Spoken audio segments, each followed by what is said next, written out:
Good afternoon, fellow Biafrans all over the world.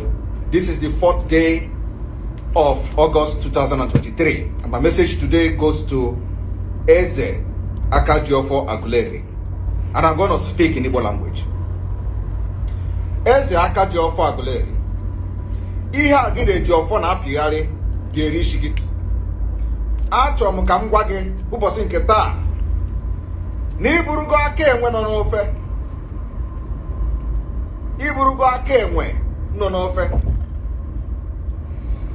Aka enwe nọ n'ofe ka ịbụ. Ọ bụrụ na ịkwụsị ụzọ ahụ ị na-aga, ọ ga-eri isi gị. Biafra ka anyị na-anụ ọgụ ya, ọgụ nwere onwe ka anyị na-anụ. And Biafra karịrị gị nwa. Biafra karịrị gị karịa eze niile nọ n'ala Igbo.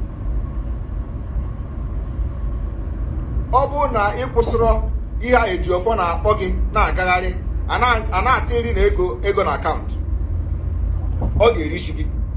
Mụnwa bụ Simon Ekpa na-agwa gị na ọ ga-eri isi gị. Ka m fụkwa unu again na Maazị Nnamdi Kanu sịrị nke asị nke ọzọ. Chineke ga-akpọ unu ncha niile ọkụ. Aguleri, jide na igwe unu, jidekwa na igwe unu. Anọkwa m ihe nka ji agbachi nkịtị. Ihe gbasara igwe a. Igwe niile nọ n'Igbo na-adịgo adulterated. Ego na ego. Ihe unu bụ political igwe.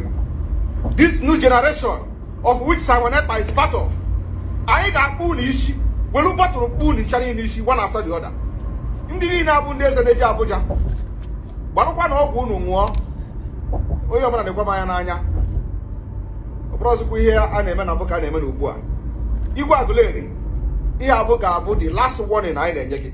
Biafra niile, anyị ga-esiri gị nri, anyị gaghị eriche ya.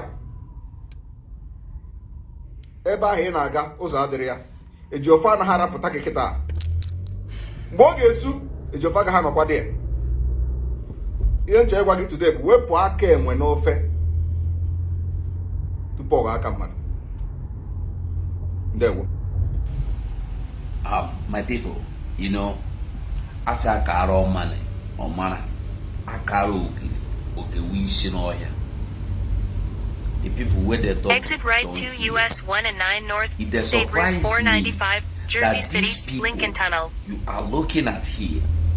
Their problem is to go and tell somebody that is incarceration.